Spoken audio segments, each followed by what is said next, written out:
national trait, but for those who have been punctual, I think we should respect the time.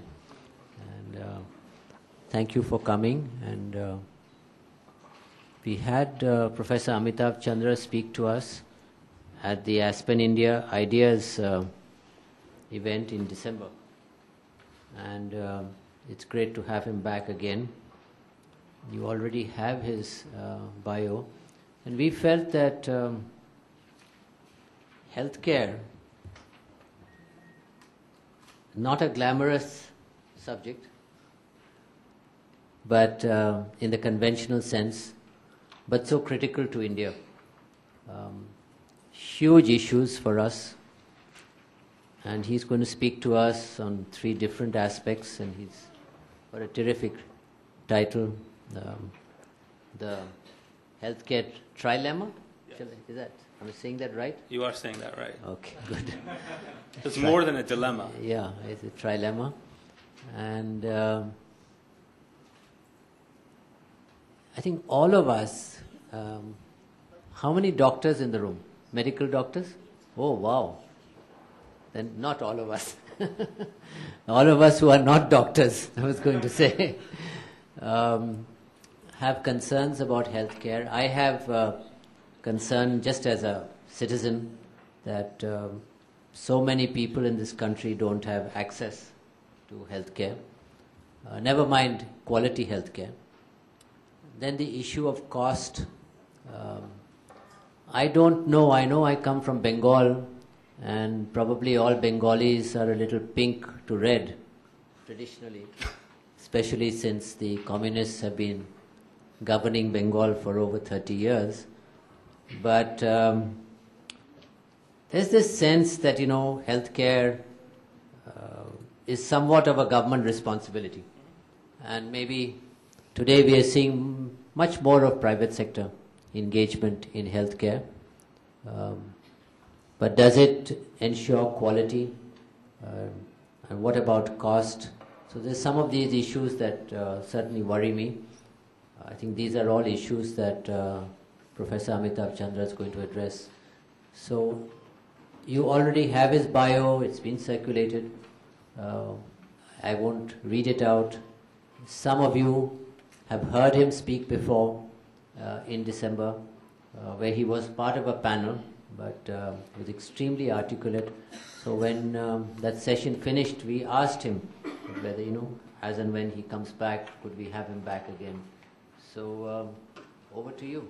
And I hope we have a good conversation, listening to you, and then in a strong Q&A. Thank you very much for doing this. Thank you, Tharun. And thank you for having me back over here. I had a wonderful afternoon in December at the Ideas India Forum, and I think it's really exciting that the Aspen Institute is really taking the lead on thinking about questions like this. I don't have any answers this afternoon, so let me just start with that. I'm going to pose 3 challenges and tell you about how we struggle with these 3 challenges in the United States. And I think the American struggle will illustrate the incredible parallels to the equivalent struggle in India. So I'm going to talk a lot about US healthcare and the challenges of expanding health insurance, making sure that that's not enough because the insurance is not worth a lot if you give people access to low quality care at the end of expanding health insurance. At the same time, as one expands health insurance, one increases the incentives for pharmaceutical companies and device manufacturers to develop new technologies, because finally there's a payer for the new technology which didn't exist in a market without health insurance. All that innovation is often good, but it is extremely expensive. And so we need to think long and hard about how exactly are we going to expand health insurance in a way that gives people access to high-quality health care, ensures innovation, but doesn't ensure the kind of innovation that ends up bankrupting the United States Treasury or bankrupting the government of India. So that's the trilemma, is that you've got insurance, you've got quality, and you've got innovation or technology running around at the same time. So what I'm going to do this afternoon is sort of talk through these 3 challenges one at a time, and then sort of lay out frameworks for how we think about this in the United States, and by no means have we figured this out. So the first challenge is the challenge that often gets the most attention. This is the fact that large numbers of Americans, enormous numbers of Indians don't have health insurance. This is the focus of most conversations about healthcare, because we have a tendency, both in the United States and India, to confuse health insurance with health care. Now, you can provide people health care without going through this channel of health insurance. Health insurance is really just a way to reduce financial uncertainty. You can offer health care to people directly. What happens then is when they fall sick, they'll end up paying an enormous amount of money for the bypass surgery or the MRI that they need. However, if they'd been insured, then rather than paying that enormous amount all at once, what they would do is pay a premium every month, and so they would essentially be smoothing their consumption out from when they're healthy to when they're sick. That's what health insurance is about. But it may or may not be the same as healthcare, which is something that we're going to talk about a lot more later this afternoon. So that's the first question. What makes it a dilemma is the related issue of quality. Is it really enough to expand health insurance without having a much more serious conversation of what people get after they're insured? We really haven't figured this out in the United States. We're just in our infancy in terms of starting to measure the quality of health care that people get after they're insured. And so one of the things I wanted to do this afternoon was talk to you about some very recent quality measurement initiatives that are in place in the United States, where we're succeeding, where we're failing, because I think it's those kinds of initiatives that we will really need to make health insurance take off. If at the end of the day people get access to low-quality care, expanding health insurance is not going to do much for people. What makes the trilemma is this business about technology. When we actually insure people and offer them access to high-quality health care, you now have a payer. The payer is the insurer. You now have someone who's willing to say that if this patient needs an angioplasty or if this patient needs a bypass, I, the insurer, will pay, which in turn results in incredible R&D and innovation in all kinds of new surgical technologies and all kinds of new drugs and devices that can be put into people. Some of this innovation is incredibly valuable. Some of this innovation is totally wasteful. And what we need is sort of an institution or a system that's able to cover or insure the valuable innovations and then not reimburse for the not valuable innovations. And we haven't figured that challenge out in the United States. So what I'm going to do, that's the trilemma, and I'm just going to sort of flip through different aspects of the trilemma quickly and then tell you about how we think about the trilemma. Again, the goal is to really open this up to Q&A so that I can learn from you. So on uninsurance, this slide is nothing new that you don't know. This is the problem that I think we all think about. The Planning Commission certainly thinks about. So India is the third column, and this graph illustrates the share of total healthcare spending in India that is out of pocket. So this is money that people are spending out of pocket. This is not money that comes in the form of a premium that's paid to a private or public health insurance scheme. And what that third graph is saying to us is that about 76% of all healthcare spending in India is out of pocket. In Pakistan, it's about 81%. In Vietnam, it's 64%. In a country like South Africa, all the way over to the right is 10%. Now, what's good here?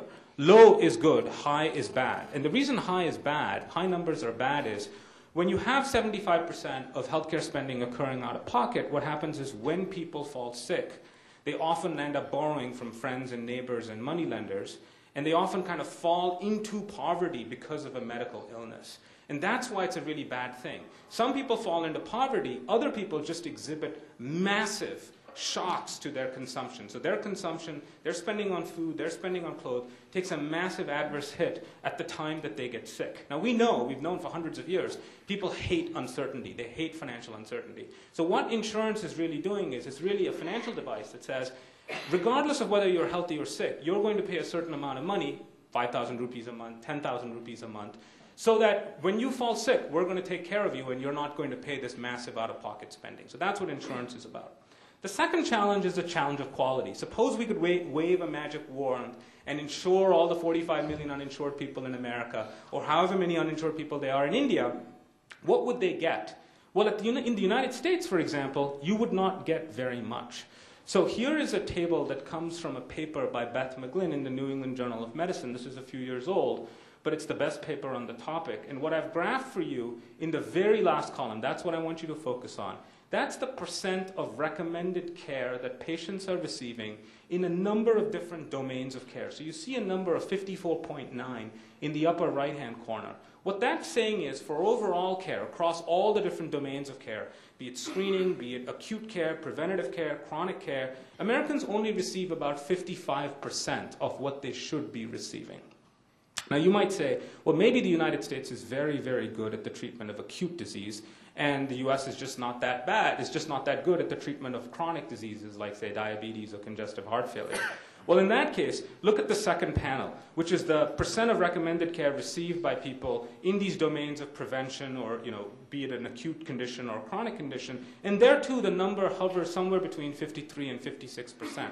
So this is not really looking at did you get high-tech care. This is saying if we were to ask a number of physicians who are all, say, responsible for treating diabetes, and if we could get those physicians to agree on what constitutes good diabetes care, so it would be things like taking your insulin and getting your HbA1c evaluated and getting an annual eye exam or a biennial eye exam, what fraction of those things did you receive? And that's a very, very low number. It's about 55%. And so lots of people correctly in the United States, when President Obama was thinking of scaling up health insurance, said to the president, Mr. President, we think that the insurance expansion is an admirable goal, but at the end of an insurance expansion, this is what we're giving them.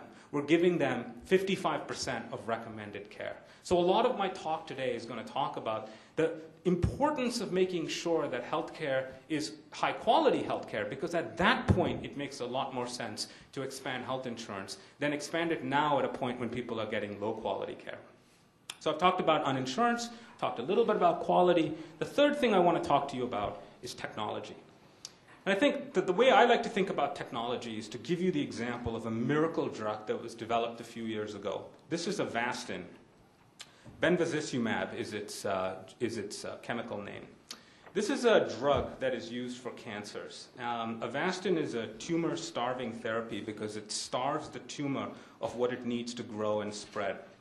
It essentially blocks a protein in the body called VEGF, which is produced by all the cells in the body, but it's overproduced by cancer cells. So if you can block VEGF, you're killing cells, but you're killing more cancer cells than non-cancerous cells. This drug has been shown to improve survival for breast cancer. It has been shown to improve survival for colorectal cancer. So it sounds pretty good. Well, the question is, how much has it been shown to improve survival for breast cancer, and how much does it cost? Well, I will tell you that the clinical trials show that Avastin has been shown to improve survival from breast cancer by, I guess, 3 months. 3 months. So it improves your survival from breast cancer by 3 months. What's the cost? How much does it cost to buy this little vial, which will increase your survival from breast cancer by 3 months? Write down an answer, because you'll think, oh, so write down an answer, what you think you might be willing to pay to, use American incomes, which are, so you take whatever income we have in India and multiply by 10 in some sense. What would you be willing to pay for 3 months of survival? Well, in the United States, the answer is that we are willing to cover this drug in all our social and public insurance programs. This drug generates 3 months of survival, and it costs $90,000 for a 1-year prescription. It's a very expensive drug.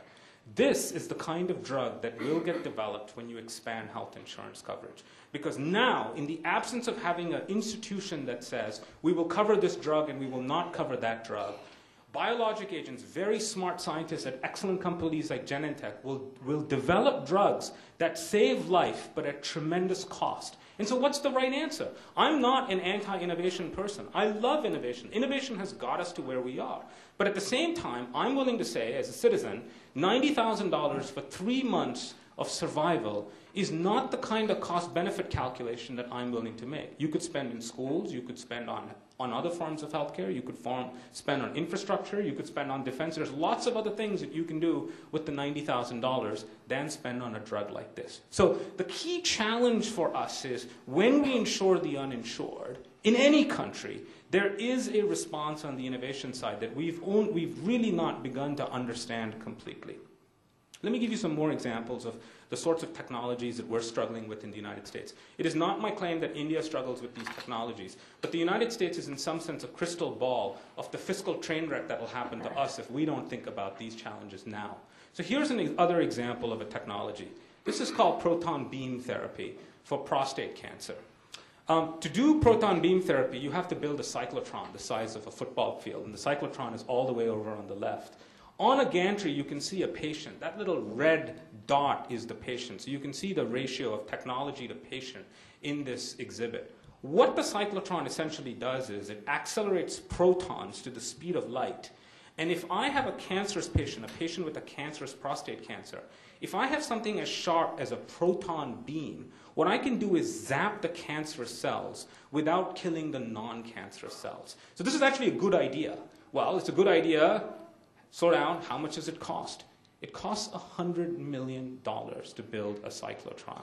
In fact, in the United States, there's an agency that you can call up and they will build a cyclotron for you. $100 million was the lower estimate. On the higher end, they go as much as $150 million.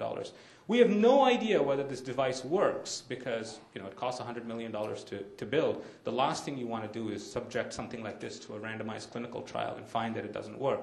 But we in the United States reimburse for this technology. So every time a physician gets a patient onto that gantry and zaps that patient's prostate with one of these proton beams, we pay that physician $1,800 per afternoon session of proton beam therapy. We have no idea whether this technology works.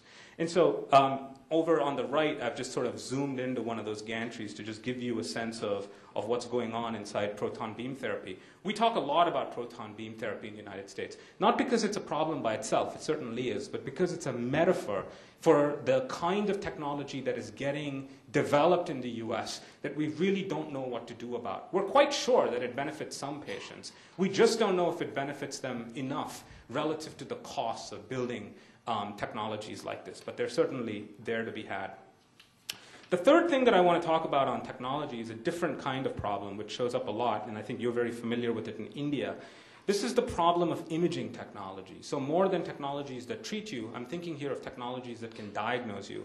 So I got this brochure from Siemens. Siemens is a wonderful company that makes all kinds of CT scanners. And I got this brochure because they think I'm a doctor. I am a doctor, but I have a PhD in economics, not in medicine. But for whatever reason, because I write in the medical journals, they assumed I was a real doctor, so they sent me this brochure. And so here's a guy on the brochure. He's staring off into the sunset. And I was really struck by the thing that it said. It said, capitalize on imaging opportunities in urology. And I thought, oh, this is an interesting brochure. What's in it?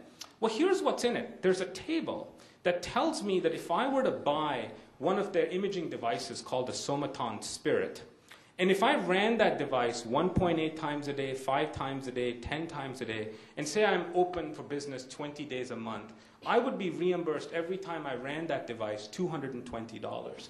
And so what you have all the way over on the right is what my return on investment would be. Would I break even? Well, at 1.8 times a day, I'd only break even, so that's no good. But if I run it 5 times a day, I would make about $840,000 over 5 years.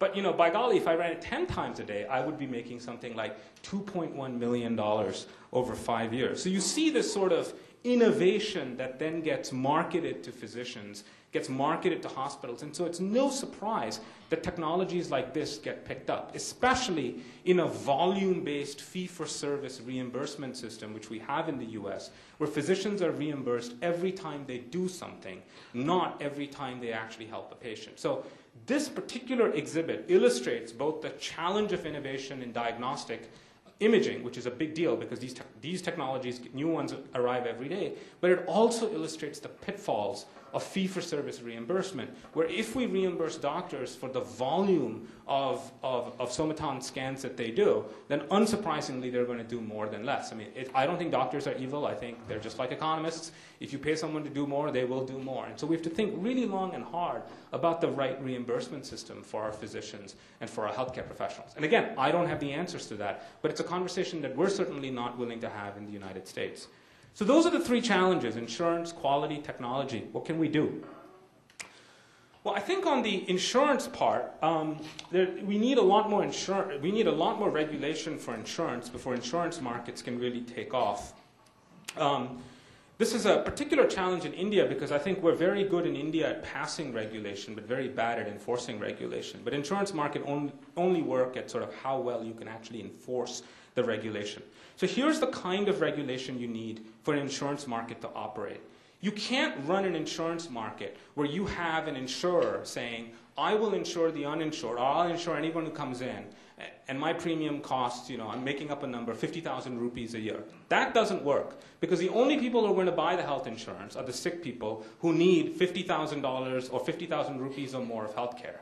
What you need in an insurance market is you need to basically make sure that everybody, regardless of whether they're sick or healthy, is forced to buy health insurance. So you want 30 and 35-year-olds buying health insurance so that when they turn 50 or in the chance that they fall sick, they are now insured. We tried that in the state that I'm from in the United States, which is Massachusetts. So in Massachusetts, it's called the individual mandate, and President Obama's healthcare bill has some of this as well. You need this because otherwise insurance is not going to work. So you really need, this is an article I wrote in the New England Journal of Medicine, which is this idea that like the only way insurance is profitable for companies, by profitable I just mean break even, is if you force healthy and sick people to buy health insurance. If you allow people to buy health insurance, it's only the sick people who buy health insurance, and then the market doesn't work at all. But there's another kind of regulation that you need. So that was the first kind of insurance I talked about was the kind of insurance that benefits insurers. But you need another kind of regulation that benefits patients, which is that once I've fallen sick, once I've come down with the breast cancer, the insurer should not be allowed to raise premiums on me because I've fallen sick. If that happens, it's no longer health insurance. If I've been paying 50,000 rupees a year as my health insurance premium, I get diagnosed with cancer and they raise my premium to 1,50,000 on the grounds that I'm sicker, that's no longer health insurance. That's essentially a world where I'm insuring myself for 1 year at a time. That's really not what I want. And so you need regulation that protects insurers from this problem of adverse selection where it's only the sick people who are buying health insurance. But you also need regulation to protect consumers from a very natural incentive that insurers have to raise premiums and cream skim patients after they're fallen sick. So again, this is the sort of thing that we talk a lot about this in the US. We've done a few things on this margin, but we certainly haven't figured this challenge out completely. So insurance, that was the first thing. The thing that I think I'm much more optimistic about is our ability to measure quality. So quality is very hard, as you know, to measure. But what's exciting about the US system is that we've now started to measure the quality of healthcare for a number of narrow conditions. So let me tell you what those initiatives look like. So over here, what I have for you is an exhibit that measures the percentile of quality for heart attack treatments in a couple of hospitals in the city that I live in, which is Boston, Massachusetts. And so what you see is a hospital called the Faulkner Hospital performs at something like the 90th, 92nd percentile of heart attack quality, followed by one of the Harvard hospitals. The Faulkner Hospital is a Harvard hospital. The Brigham and Women's Hospital is a Harvard hospital. And then somewhere in the middle is, you can see, the Massachusetts General Hospital, which always likes to claim that it's the best hospital in America. But if you actually measure the quality of heart attack performance at the MGH, it turns out it's really good, but they're at the 80th percentile. 80th percentile is very different than being at the 99th percentile. And so essentially what we're doing here is we're going into hospitals, grabbing the medical records and asking, did this heart attack patient get angioplasty within 45 minutes of arrival? Did this heart attack patient get beta blockers at the time of admission or at the time of discharge? Did you start the thrombolytics if you were treating the heart attack medically on time? Those are the quality measures that we're using to define this. We've learned lots of interesting things from quality measurement of hospitals in the United States. One thing that we've learned is that if you're good at X, you're not necessarily good at Y. So another treatment that we've been measuring quality on is congestive heart failure. Now you might think congestive heart failure and heart attacks are related conditions because they both involve the heart. They are related conditions. But the ranking on the right looks slightly different than the ranking on the left. Now it's true that the BMC, the Boston Medical Center, and the Cambridge Hospital perform badly and that the Brigham and Faulkner perform well. But the ranking in terms of like which percentile of the quality distribution you perform at does vary based on what condition you're looking at. So this is kind of what we're doing in Boston. We've started to do this all over the United States. In one state that I'm very familiar with, Kentucky, you start to see variation in quality that looks like this. So again, it's the same measure. It's the performance, your percentile of performance on heart attack quality. And you can see St. Clair Medical Center and Norton perform close to the 80th percentile of quality. Mind you, the best hospital is performing at the 99th or 100th percentile. So these hospitals are good, but they're not really terrific. But in the same state, you see hospitals that are performing at the second and third and fourth percentile of quality. And patients have absolutely no idea which hospital they're going to. And I'm sure you see similar patterns in India where there are strong reputational effects to hospitals. But reputation is not the same as getting inside the hospital and actually measuring quality. So we started to do this in the US. Now here's what it looks like if you say, well, what is the relationship between quality and cost? is it the case that those hospitals that look really, really good in terms of quality, is it the case that they're actually the more expensive hospitals? So let's look at the association at the level of hospitals between quality and cost. And we'll do this for all American hospitals. So we have 4,692 hospitals in America. We have measured the quality of care for two conditions, for heart attacks and colorectal cancer. And here's what the association between outcomes and costs looks like for American hospitals. On the x-axis is how much we spent on these patients. So when you see a number like 30,000 or 35,000, it means for heart attack patients or for colorectal cancer patients, we spent in this particular hospital, each dot is a hospital, on average about $30,000 or $35,000. On the y-axis is survival. And we all agree that survival is a good thing. So as you go up, on the y-axis, you're getting to a better and better hospital. And the red line is the red line that summarizes the association between quality and costs, at least across American hospitals, for these two conditions, colorectal cancer and heart attacks. And so what you see is you see many, many things. First of all, for those of you who have never seen zero before, that red line is zero, because it is saying that how expensive you are as a hospital, how much you do to patients in a hospital, has very little to do with the actual outcomes that patients realize in that hospital. So you see that line intersect at a number like 70. That says that 1 year survival on average in this sample was about 70%. 70% of patients live to 1 year. And you can see that the fact that you spend more on average doesn't get that 70% number to become 71% or 72% or 73%. The other thing that you see is you see this tremendous variation in performance. There are excellent hospitals in America that have a performance of 76%, and there are terrible hospitals in America. The worst one has a performance of about 62.1%. These are two hospitals at the same point in time in the same country doing very different things, and they also are sort of charging the same kinds of costs. So this kind of quality and cost reporting, I think, is good. It's good for American hospitals because even if patients don't read data like this, doctors do. And most doctors wake up in the morning and try to do the best thing for their patients. So as soon as they find out that their hospital is not performing as well as the hospital next door, we find that often the doctors themselves try to do a lot better, which is a really sort of, it's a very optimistic message about quality and cost reporting. Now, quality reporting comes in many different forms. I've shown you two forms. In this graph, I'm showing you survival. Survival is one measure of quality. In the earlier exhibit, I showed you another measure of quality, which is, did you get all the things that doctors and cardiologists agree that you should be getting? But there's a third measure of quality, which is how much harm did you do? So that's sort of the third way that we have gone around measuring quality in the United States. So this comes from the Landrigan paper in the New England Journal of Medicine from last year. And I just want you to focus on the second panel, which is the three exhibits on the right-hand side. This is for a number of hospitals in the United States. What we have in the very first panel is the rate per 100 admissions of all harms that were done to patients. So that hasn't been falling over time. Harm doesn't mean that a bad event happened. Harm means you did harm. You actually did something that you shouldn't have done. The patient was worse off as a result of going to the hospital. In the second case, in the second panel, what we've graphed for you are preventable harms. So these are harms that are actually relatively easy to catch.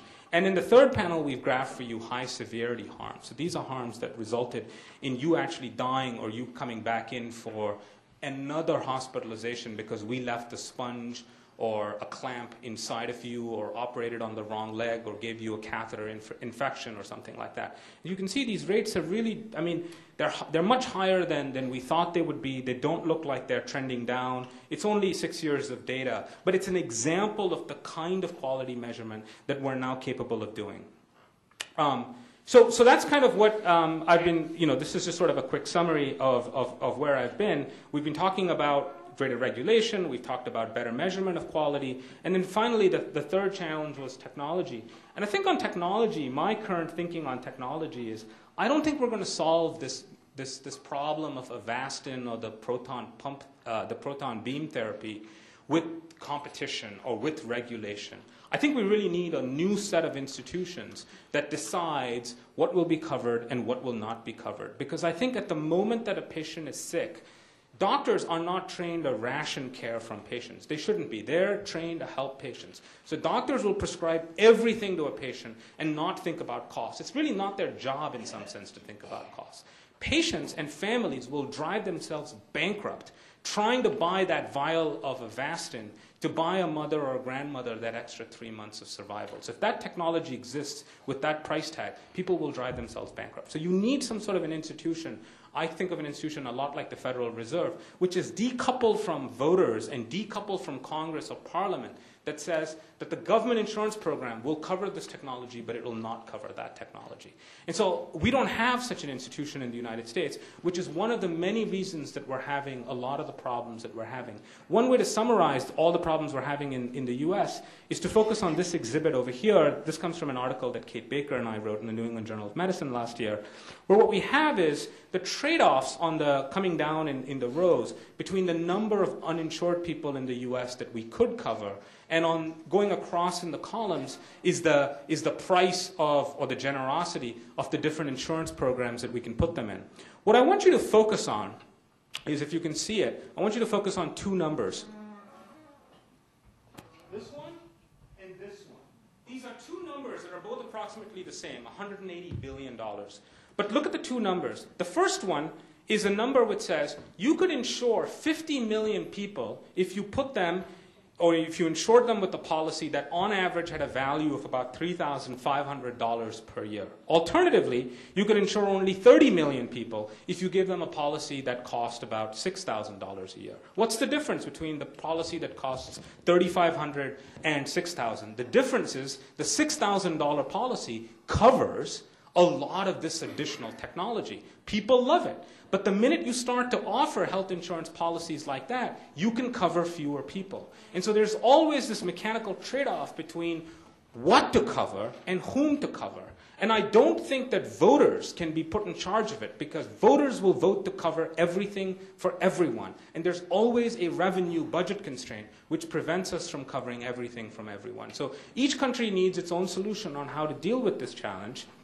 In the United States, we don't have an institution that helps us figure out whom to cover versus what to cover. So we cover everything for everyone, but as a result, we have uninsured people, because to some people we have to give them nothing at all.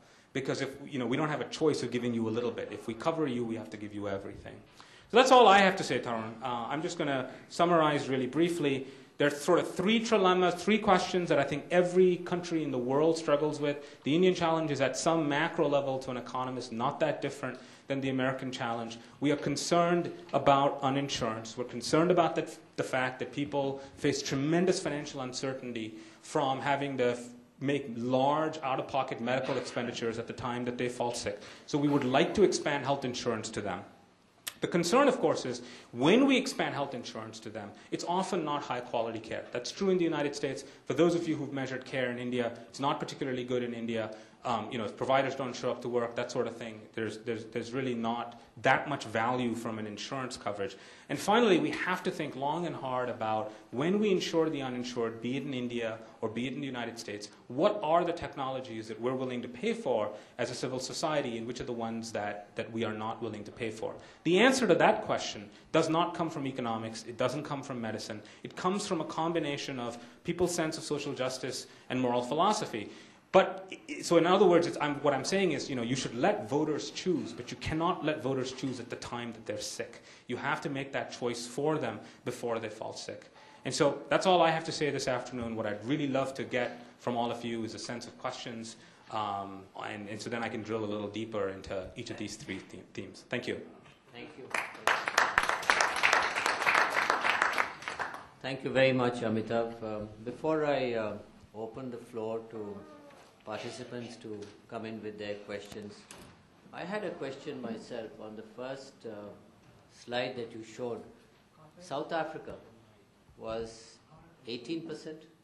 10%. 10%? My eyesight needs some health care. What are they doing right? In South Africa? Yeah, just as an extreme. Well, what they're doing right is that they do have an insurance program that does reduce financial shocks. But there's great variation in the quality of health care that South Africans receive. In a place like Cape Town, it's pretty good. In all the shanty towns of South Africa, it's pretty bad. So what we've done is, in South Africa, we have certainly reduced the extent to which poor South Africans fall into poverty when they fall sick. We've certainly reduced the number of medical bankruptcies in South Africa. But people aren't really healthier in the rural areas of South Africa or in the slum areas of Cape Town because they're not getting access to high-quality healthcare. So we've won on one metric, which is we've reduced out-of-pocket healthcare spending, but we've lost on another because they're really not getting access to high-quality care. So to me as an economist, it doesn't, that's not what we want to do. So that's very expensive with no benefit. And how do you see Malaysia, which is about 42%? I have no expertise on Malaysia, so I won't even go there. Okay, because we are way, way behind. Yes. There's absolutely no question. India, Pakistan, Bangladesh are absolutely behind when it comes to out-of-pocket medical spending. And I guess my view is that's a real limitation of our system. We have to do better, but we have to give people quality health care at the end of it. We can't give them access to the kind of health care that they have right now, because that would be making the same mistake that lots of countries have made, including the South Africans, which is confusing health insurance and health care. And you're familiar with the low-cost healthcare delivery in India in certain areas like eye care and all of that? I am. But see, that's, and you raise an excellent point. A lot of, like the Arvind Eye Hospital, for example, you don't need health insurance for that, though. That's really just, that's health care. People are going to have cataracts, and you can fix their cataracts. And people are going to have their hand or leg caught in a farming implement, and then they're going to need to have their bone set. We can do that without health insurance. I think the places where health insurance will really succeed in India are more in the areas where you've got high-quality health care. So places like Delhi and Mumbai, I think it'll work well. Maybe it works well in places like Jaipur, but certainly when you go to a place like Udaipur looks like a train wreck when it comes to the quality of health care. That's not where I would be expanding health insurance. Sir, you wanted to ask a question. I'm Colonel Rath. Last 10 years, I'm working in the rural health. Yeah. As a CSR activity in Jharkhand and Meghalaya, very intensely. I'll just to orient yourself after what you gave the talk. What about the Indian condition? We are not very much concerned today in the rural India. The mode survey carried out showed that 12% of their earnings goes on health related activities. 11% on education, 24% goes to agriculture. Now 12% is a very big amount. We are more bothered about malaria, diarrhea, ARI, that is the respiratory infection, and reproductive child health. That is the maximum cases of the mortality. To be very frank, my question to you, that the government has started the RSBY scheme, NRHM and the RSBY. How should we develop the RSBY? Just to give this thing, the 5 persons in a family, you can be covered. BPL families are free of cost. The government will completely reimburse. But the problem is the quality health care. The primary health care is totally not there. Community health care is not existing. District health also is almost not existing. The problem is tremendous. We are not. So how should we get this RBHSY, RSBY, how to improve this one, and how to get into the quality health care to support this RSBY? If we can do these two problems, I think 70% of our healthcare system will be solved. We are not bothered about the other 20 to 30% at this moment. Thank you. Shall we take one or two more comments and questions and then come back to you so that... yes, ma'am.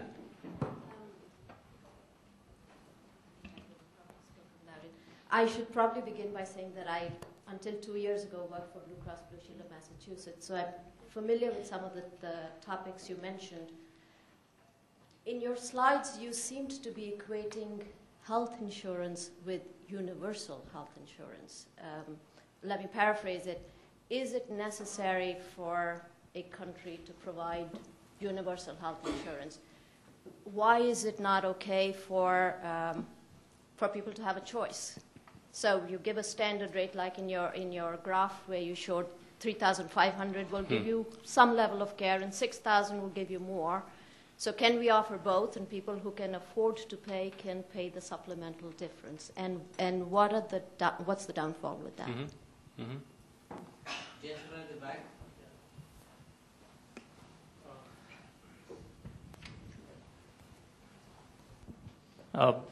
Thanks for that wonderful insight. I have 2 points here to make, actually. I have worked in Kaiser in the US and worked here in one of the largest private chains here.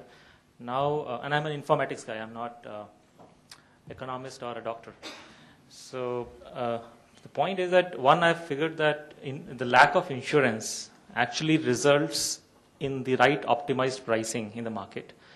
And I have practical examples for that. One of our clients, they installed the best of proton beam therapy or something lower than that recently. And they started off with a price which is maybe, they had no benchmark. So they started off 1/5 of the US price. And they figured that nobody is willing to pay. If they had insurance, they would have paid. Right? So the price automatically went down to 1/10 of US price. That's one. So the lack of insurance actually results in the right pricing and probably the right technology. That's one. The second part is quality of care and all those graphs that you mentioned. I think, one, it's a subjective thing, and there's no mechanism in India to actually measure all that. Even if you measure, it's quite subjective. I think that it's not the clinician who is the right driver for quality. Clinician always wants the best for his patients, typically. They would never want not the best. I think the environment around the clinician is the problem, which is the support staff, the administrative staff. What do you have to say for that? Would you like to take these three? I've got several other hands. Let me take these three because I'm worried that I may forget, Yeah. and I don't want to forget. That would be terrible. I've already started to forget, which is why I'm going to start with your questions first. And then I'm hoping that the other two questionnaires will set me straight if I've forgotten. So first of all, there's absolutely no question that if you insure people, you will end up spending more on healthcare. For exactly the reason that you mentioned and that I started the talk off with, when a patient is insured, they no longer face the full price of the healthcare that they're receiving. And so they're price insensitive. And because they're price insensitive, they're much more likely to overconsume healthcare. So in some sense, the Indian healthcare market, by virtue of being one of the most private healthcare markets in the world, is the closest to what we have, to something called like consumer-driven healthcare. The incentives are tremendous to figure out whether it's worth it or not. Now you could say, well, providers always know more than patients. That's true, but they know more than patients even when patients are insured. So you're exactly right that if you were to insure the uninsured, the cost of the insurance expansion wouldn't just be the $3,500 or the $6,000. It would be this additional behavioral response of patients to consume extra health care because they're no longer facing the full price. We call that moral hazard in economics. So it's another way of saying that if you expand health insurance, the cost of the insurance expansion is often a lot more than the initial or more naive calculations that people did to figure it out. That's the same concern with President Obama's health insurance expansion. The quality metrics that you talked about are interesting because one of the things we're learning in the US about quality metrics is that what drives that performance difference is often not the skill of the individual doctors. So there are differences between doctors in skill and in training and in learning by doing, but much more than that for performance in that scatter plot I showed you with the red line is the incentives to coordinate care in the hospital or network that the doctor is providing care within. So let me give you a concrete example of this. We found, for example, that for a lot of surgeries, what matters more than the skill of an individual doctor is the number of times that he or she has operated with the team that's actually performing the operation. So if you have a team that knows each other, where the surgeon knows the anesthesiologist and the anesthesiologist and surgeon know the nurses who are present, those teams do a lot better than just the high-volume surgeons. I'm not saying high-volume surgery doesn't matter, volume surgeons don't matter, but it is a way of saying that there's much more to high-performing healthcare systems than the skill of individual doctors. The environment in which that medicine is delivered, how much fragmentation is happening, how many multiple referrals are happening, all contribute to lower quality care. Because when one doctor refers to another doctor, often what we see is, some doctor will drop the ball, forget that the patient told the doctor one story but left that symptom out when he talked to the other physician. So there's absolutely no question that the quality variation is certainly influenced by the context in which these physicians are practicing. What we don't know in the US is how to get the low-performing providers to look like the high-performing providers. I know how to measure it, but I don't really know how to change their behavior. We've got some ideas that we're trying as part of the new healthcare reform, but we're nowhere near actually knowing the answer to that. To get to the second question, your question about does it have to be universal? It doesn't have to be universal, but it doesn't have to be universal at all. But there's some benefits to universal followed by additional tiering. So by that I mean a universal system that everybody's part of, and then if you are richer and you want more, it's not like you elect out. You can go to like a plus kind of insurance.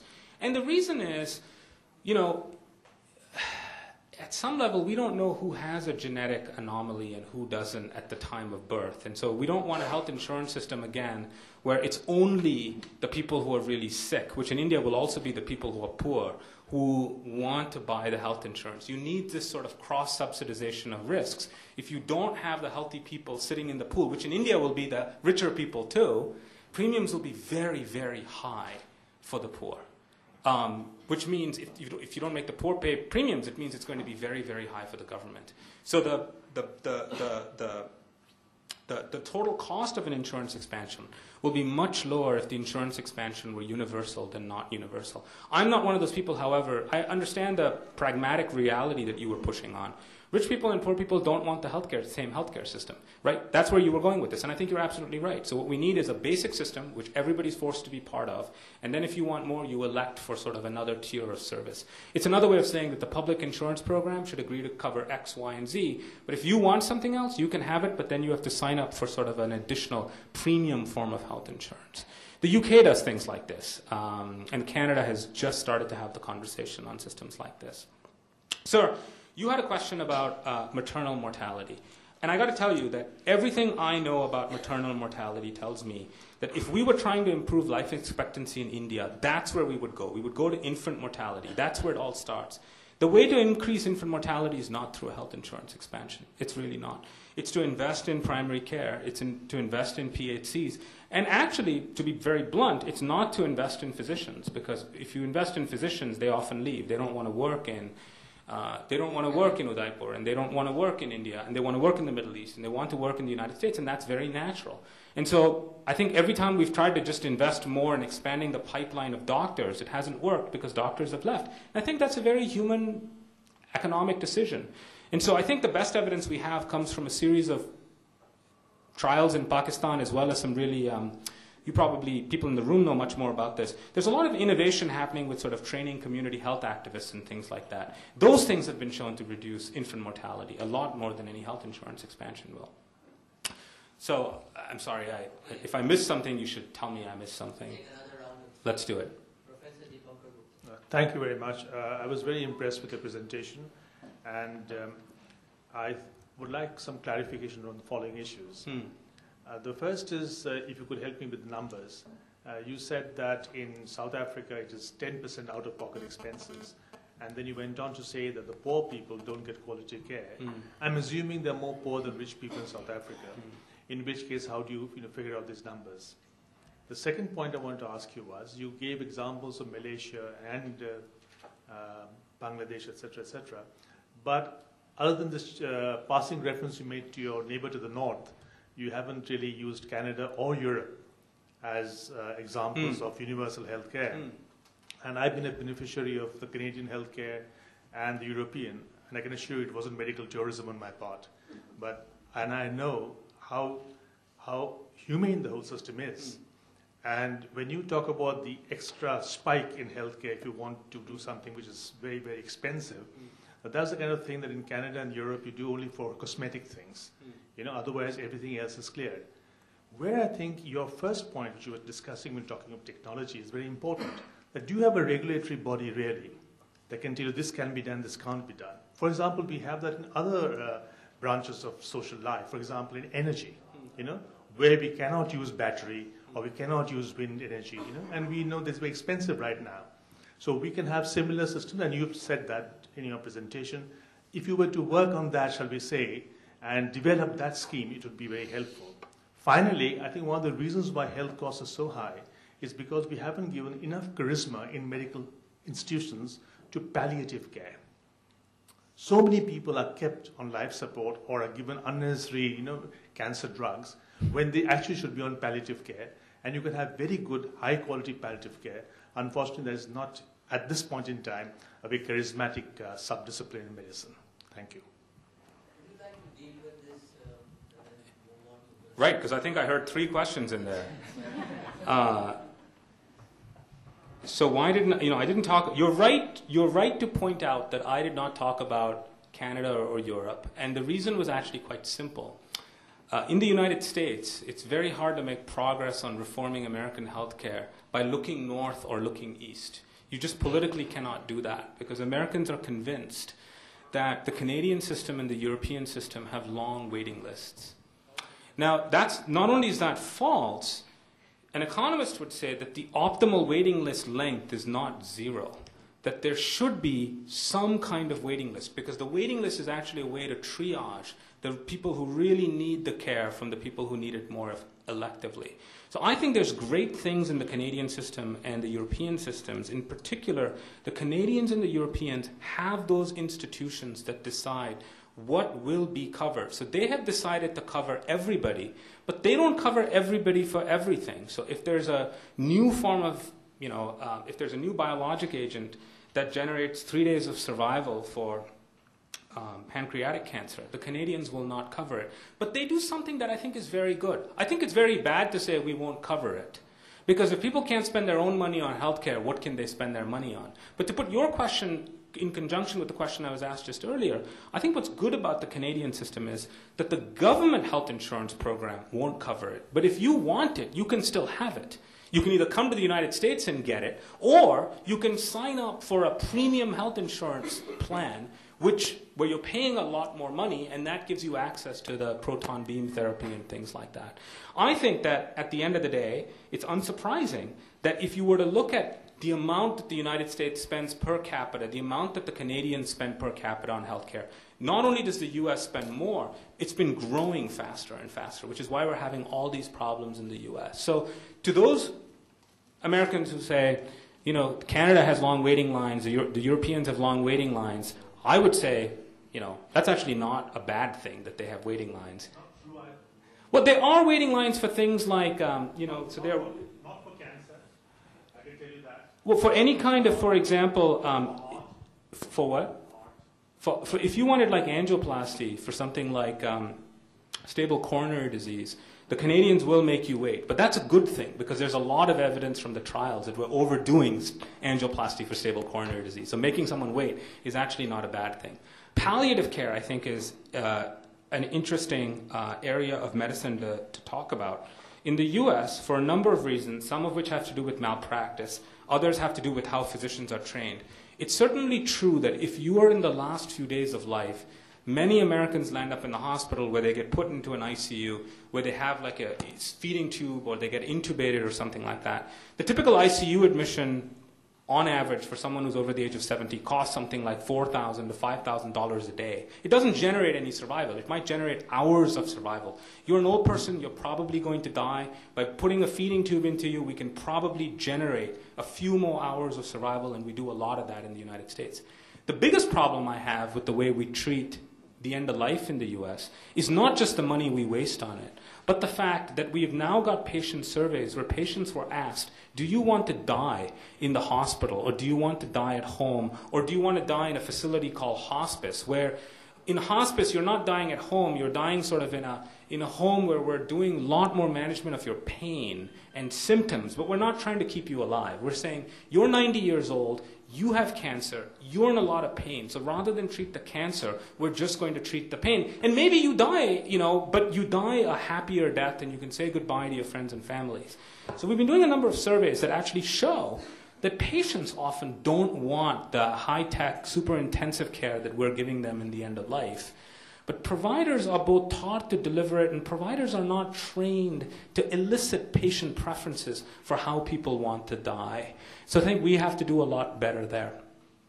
The sad thing, though, is just to come full circle to where your question started, the US is very good at exporting all that's bad about its healthcare system. And so the Canadian doctors over time have started to increase the rates at which they intubate patients, which I think is very, very unfortunate.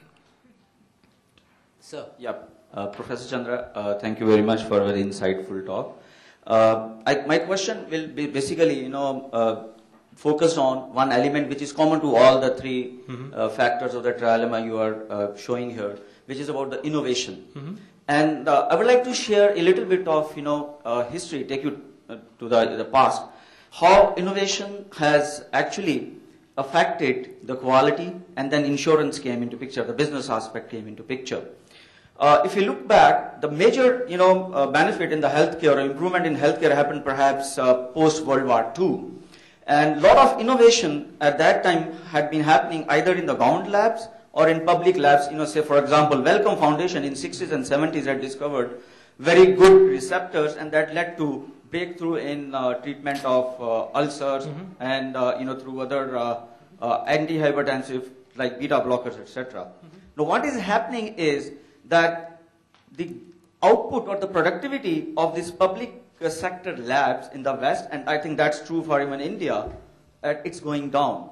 Now perhaps there was a shift towards multinationals, private companies driving that innovation. Now even that becoming bureaucratic, the productivity is coming down. The shift is not towards the individuals. The individuals are much more productive in coming out with more innovative technologies and medicines. So somewhere we are into that dilemma. So shall we go back to the public sector or the government? And especially for a country like India, what is the right approach for the innovation? Because without innovation for a country like India, we cannot succeed in our improving the healthcare infrastructure as well as the quality of life. So I thought I'd like to hear something on that. The second related question is that when you talk about Avastin, all those biologicals, EU, for example, has very good policy of biosimilars, whereas US doesn't have. India is just contemplating with the idea of should we or should we not. So if you have things like biosimilars, maybe I'm talking of the solution, that maybe you can bring down the cost. And similarly, CT scans, when they were innovative 20 years back perhaps, the cost today is perhaps 100th, if you get it one in Taiwan made, etc.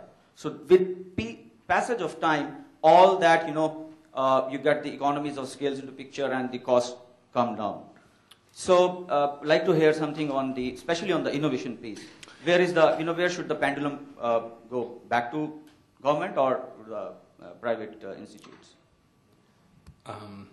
That's a terrific question. In the US, it's certainly true that if you were to map the innovation in medicine, the kind of innovation that's really saved lives, not just the sort of high-tech scientific innovation, or even high-tech innovation that saved lives, the arrival rate of those new inventions is not continuous. It's not like, 1 or 2 or 3 of these things is discovered every 5 years. It seems to be much more the case that the arrival rate of those new inventions is episodic. So we discovered sulfur drugs in the 1920s and 1930s, and you saw phenomenal reductions in pneumonia and diseases like that as a result of developing sulfur drugs. The same with antibiotics, the same with the vaccines. The vaccines did a lot because that's the kind of, and the vaccines, many of them were developed through large-scale public sector research into basic science, and then the private sector fine-tuned the delivery of the vaccine. They certainly did that for something like polio. Since the 1950s, what are the big innovations that we've seen that have actually saved people's lives? Well, there's been a lot of innovation on kind of statins, probably most recently. So statins have probably saved the lives of a lot of people. But statins are now off patent. It's been a while since, at least in the US, statins are off patent.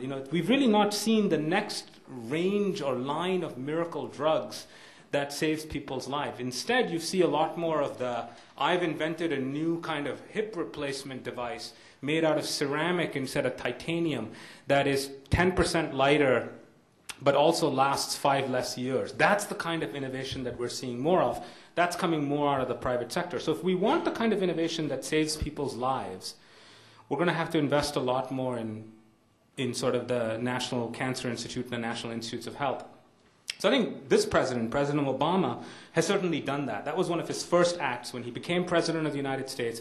As part of the stimulus bill, he gave a lot more money to basic science in the hope that there would be innovations from basic science that fight not only diseases in the United States, but diseases in India, like malaria. I think that's why we have to do more of that. And it's certainly true that in the past 30 years, we haven't seen much. I think the private sector is very good at innovation, but they're good at innovation on the delivery side, which is just as important as innovation on the scientific discovery side. But it's not clear that we've really seen scientific discovery come out of the private sector. So we need a little bit of both. We need a little bit of both, and I think the United States certainly dropped the ball for about 10 years. This administration is trying to close the gap.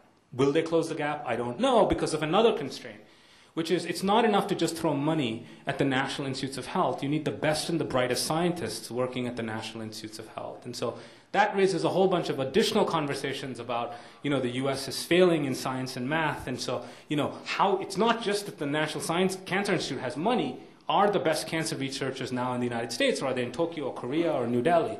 I have no sense of that second piece of the conversation.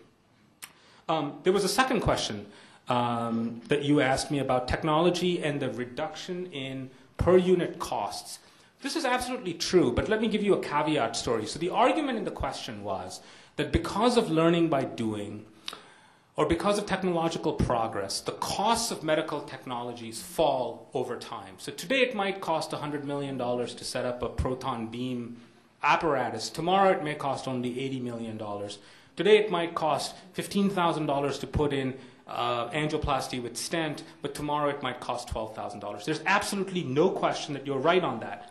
But, there is a but. If you look at healthcare spending, it's gone up over time. So how can both effects happen? How is it that the per unit price is falling, but more gets spent?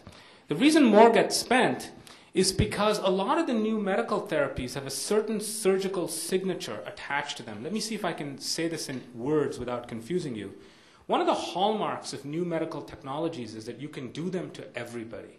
So the beauty of a CT scan is that you can essentially bring in the entire population and CT scan them. The beauty of angioplasty with the stent is that every man over the age of 30 has some stenosis of the coronary artery. And if you can find these men and bring them into the cath lab, you can put a stent into them. So the per unit cost could be falling, but the number of units is certainly expanding faster than the per unit cost. That is why one of the biggest challenges we're having in the US is diagnostic treatments. Diagnostic technologies. They have no harm associated with them in some sense. There's an unlimited reservoir of patients that you can bring in for MRI scans and CT scans. And it doesn't matter if the per unit cost is falling, because you can find all these patients to bring into the machine. So while I think you're right that over time we've managed to drive down the per unit price, we also managed to find new patients to offer all this stuff to. And that has resulted in higher expectancy even in a country like India, or better quality of life, whatever, it means marginal improvement or... Well, I'm not convinced it's led to any improvement, but I'm happy to be educated on that. Yes, ma'am. Yeah, I'm Mala Kapoor Shankadas, a health sociologist. I very much liked your presentation and the linkages. I was just wondering, when you're making the linkage between health insurance and quality of care and expanding it further, it actually boils down to improving quality of life, taking further the arguments which are being there.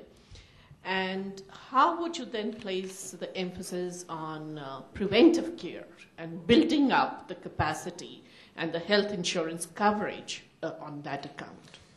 I think that when I think of health care, I don't think of prevention, which is why, in some sense, if we want people to live longer, I'm not convinced that health care is necessarily the right angle. The only way that health care can be used to increase prevention, the only way, is if you have an insurance contract where I pay a premium to my insurer, and that premium doesn't change when I fall sick. If that premium doesn't increase when I fall sick, the insurer has every incentive to take care of me and make sure that I'm taking my drugs and managing my diabetes and not eating, gajar ka halwa, so that I don't have the heart attack that is waiting for me around the corner. We don't have such an insurance contract in India or in America. Our insurance contracts in India and America are very short. But because they're short, the insurer is only interested in managing the disease that you have right now, not the disease that will happen 20 years from now. So again, I don't think that health insurance is actually going to result, unless we totally rethink how we're thinking about health insurance. Health insurance in general is not going to result in more preventative care at all. But at the end of the day, what improves life and what increases life expectancy are the things like prevention and are the things like vaccine. And there's absolutely no question about that. But no substitute Well, the only way you can get health insurance to affect lifestyle changes is if the insurer were to say, you have a terrible lifestyle, and so I'm going to increase your premium because of your... It's sort of like saying, I'm going to increase your premium because you're a smoker, right? That kind of thing. We don't, in the US, it's a funny thing, right? We all agree with that, but at the same time we say, well, we're going to charge everyone... You can't charge different premiums to people based on pre-existing conditions. Well, you can't have one and not the other. Because, some of those pre-existing conditions were genetic, but some of those pre-existing conditions were behavioral. Professor, there are some of the patients I meet, I'm not a physician, they say, okay, I'm taking statin, so I can take Yes. I'm taking insulin, so I can eat more rasgullas. So that is, it's not only from the insurance point of view, for overall health economics point of view, it's a bad equation. I agree, and I don't think the answers to improving people's lifestyles lie in health insurance. I think they often lie in other forms of regulation or other forms of education. One of the things I've pushed in the US that's gotten me into a lot of trouble is, in the US we drink a lot of sugary soda drinks. So we drink Coca-Cola instead of like Diet Cola. And so one of the things that a lot of us have said is, we've said, look, you raise the price, you put a tax on all the sugary soft drinks, people drink less. That's not enough. It's not the same as, it's not that if you put a tax on sugary soft drinks or on Doritos or something like that people suddenly become healthy, but it helps. It helps. Now, good luck with putting a tax on gajar ka halwa, so I don't exactly know how that's going to happen. Yes. I just had a couple of questions. Hi, I'm Deepa and I work on public health. Just at the beginning of your presentation, you talked about healthcare covering about 55% of the Americans right now. If I get 85%. 85%. So I was just curious to know, what is the profile of people who do not get covered by this? Is there a race and other socioeconomic kind of profiling to that? Second question is, I just would like to know your thoughts about medical tourism in the context of quality, and if you're looking at health insurance, particularly in the context of India, where medical tourism is huge, is a very big business. So I'd like to know your thoughts on that. So, in theory, medical tourism could help with quality, because if you've got a patient sitting in Uganda who wants to come to India for a certain kind of hip replacement or knee replacement, they have every incentive to compare the Indian hospital to its counterpart in, say, Dubai. That's usually the kind of decision that a patient's making. And because the patient is interested in the quality of care, it's perhaps likely that providers, hospitals, doctors in India will respond. That said, if you look at where people go for medical tourism, they're not going to medical tourism in the hospitals that serve the vast majority of Indians. The medical tourism is going to show up at a place like Apollo. So Apollo may get much better as a result of medical tourism, and that's a wonderful thing. The medical tourism is not going to GB Punk, which is a great hospital, but it's not going to be getting this, push pressure from medical tourism as much as the private hospitals would. And certainly the hospital in Nanded, Maharashtra, is never going to see a single tourist. So I think that while medical tourism might be a good thing, it's certainly not a sufficient thing. And in fact, there's the largest concern is that because there's a lot of money in it, it could result in a real distraction of services away from what Indians need to what wealthy people from abroad need. So for me personally, I'm speaking for myself, the jury is still out on medical tourism in the sense that I'm not opposed to it, but I don't particularly welcome it. I think there's just too many unknowns with medical tourism. For your question about what is the profile of people who are uninsured in the United States, it's really interesting. The United States is a country where if you're over the age of 65, you're insured. And you're insured by a public insurance program called Medicare. And it has all the pathologies that we've been talking about. It's paid for with tax dollars, but it is a public insurance program that covers every new medical technology. So it covers the proton beam therapy, and it covers the Avastin, and it covers the somatron scan, which is why it's very, very expensive. So that's over the age of 65. For the poor, all the way up to about 150% of the poverty line, there are insurance programs that go by different names in different states, but the catch-all name is Medicaid. So if you're very poor, you will have health insurance called Medicaid. The uninsured are often people somewhere between 150% of the poverty line up to about 300% of the poverty line. And they tend to be the working poor. They're not so poor that they qualify for Medicaid. They are working. They're often working in jobs that don't give you health insurance. And sure enough, like any other, social metric that one may look at, there is a socioeconomic status gradient in income and race. So the uninsured are certainly more likely, as I said, to be poorer. They're also more likely to be African American and Hispanic and more likely to be a new immigrant. So all of that is absolutely true. But they're not the extremely poor. They're sort of the working poor. And so what this piece of legislation that the Congress passed last year, today is actually, this is the 1-year anniversary of the Affordable Care Act. So it's an important day for those of us who studied American healthcare. What the Affordable Care Act does is it expands that Medicaid program up to 400% of the poverty line. So there will still be uninsured people in America, but there'll be many fewer. And basically now you've done something not only for the very poor, but also for the working poor. So what will be the percentage left uncovered? You want to guess? It's pretty big.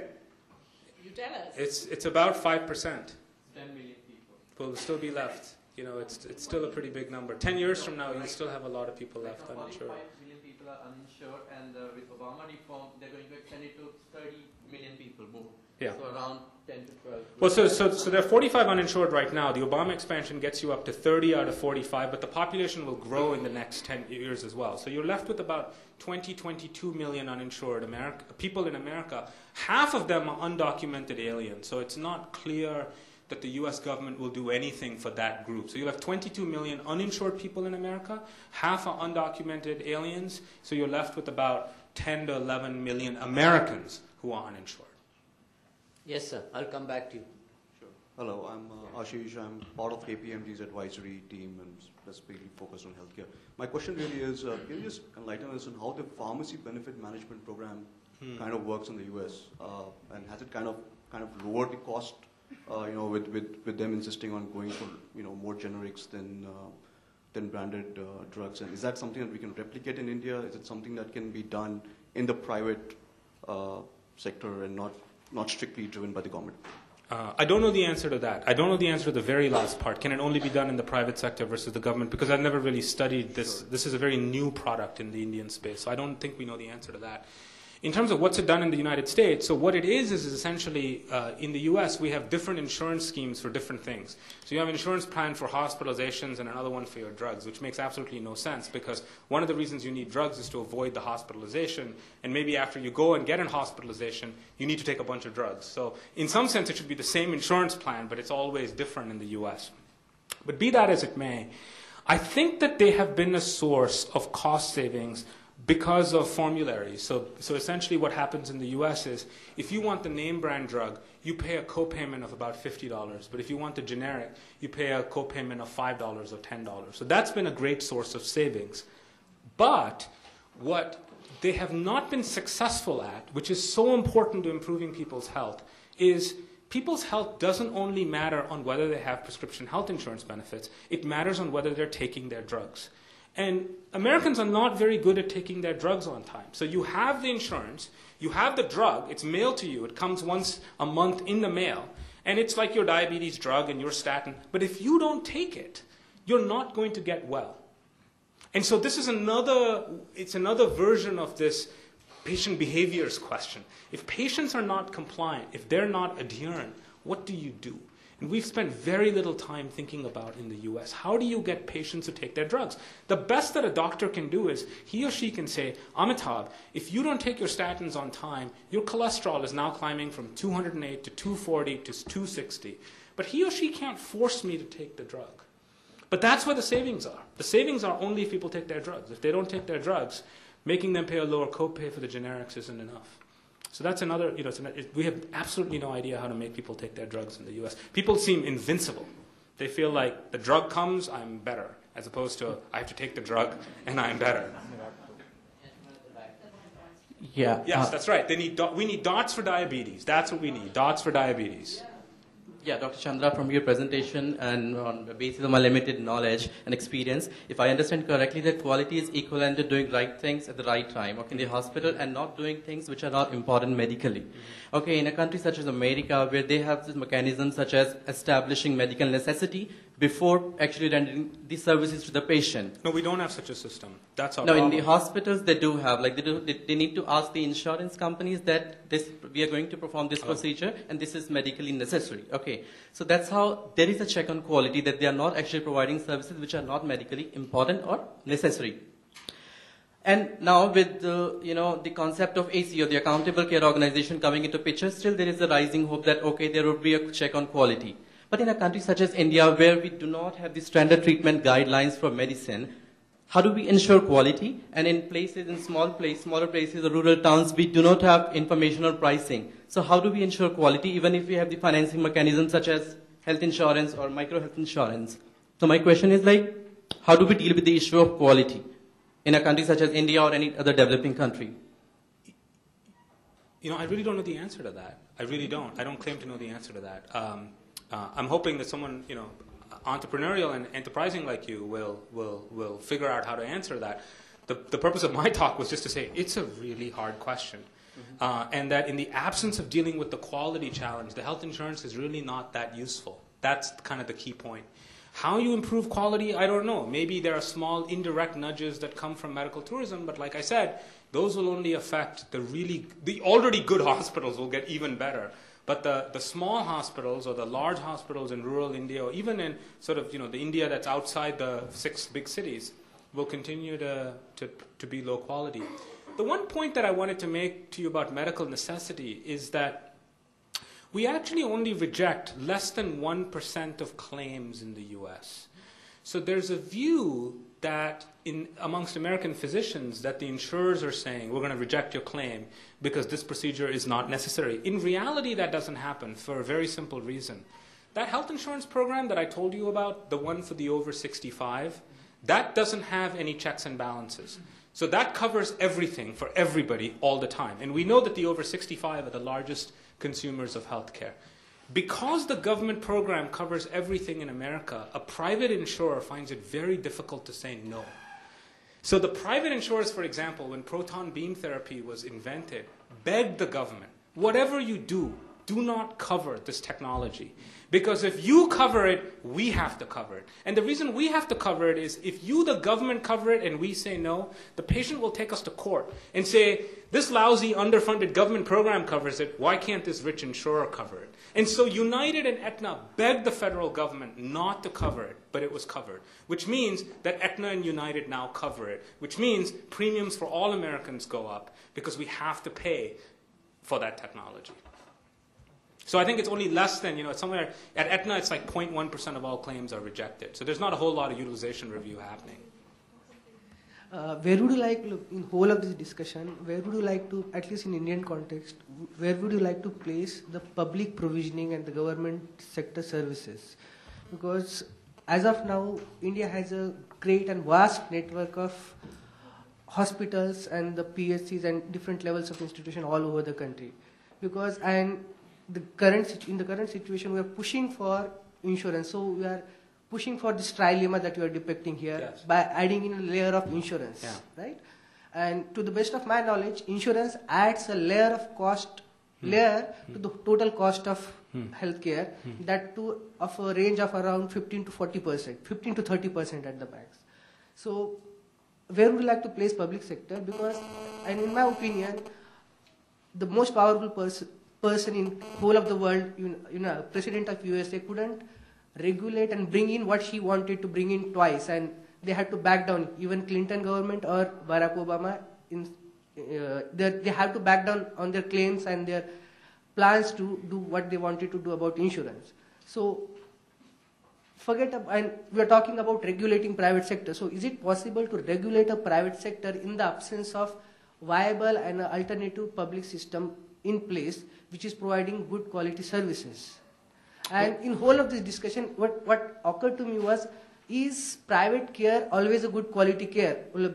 Because in whole of the discussion, public system provisioning was completely absent, and the assumption was the private services are the good quality services, and I would like to argue against it maybe, because if you go to any of the private hospitals, the simple cesarean section rates are of around 40 to 80%, whereas as per WHO's recommendation, at the max 13% of the total deliveries should be cesarean section deliveries. But in most of the 5-star private hospitals, the cesarean section rates are of around 40 to 80%.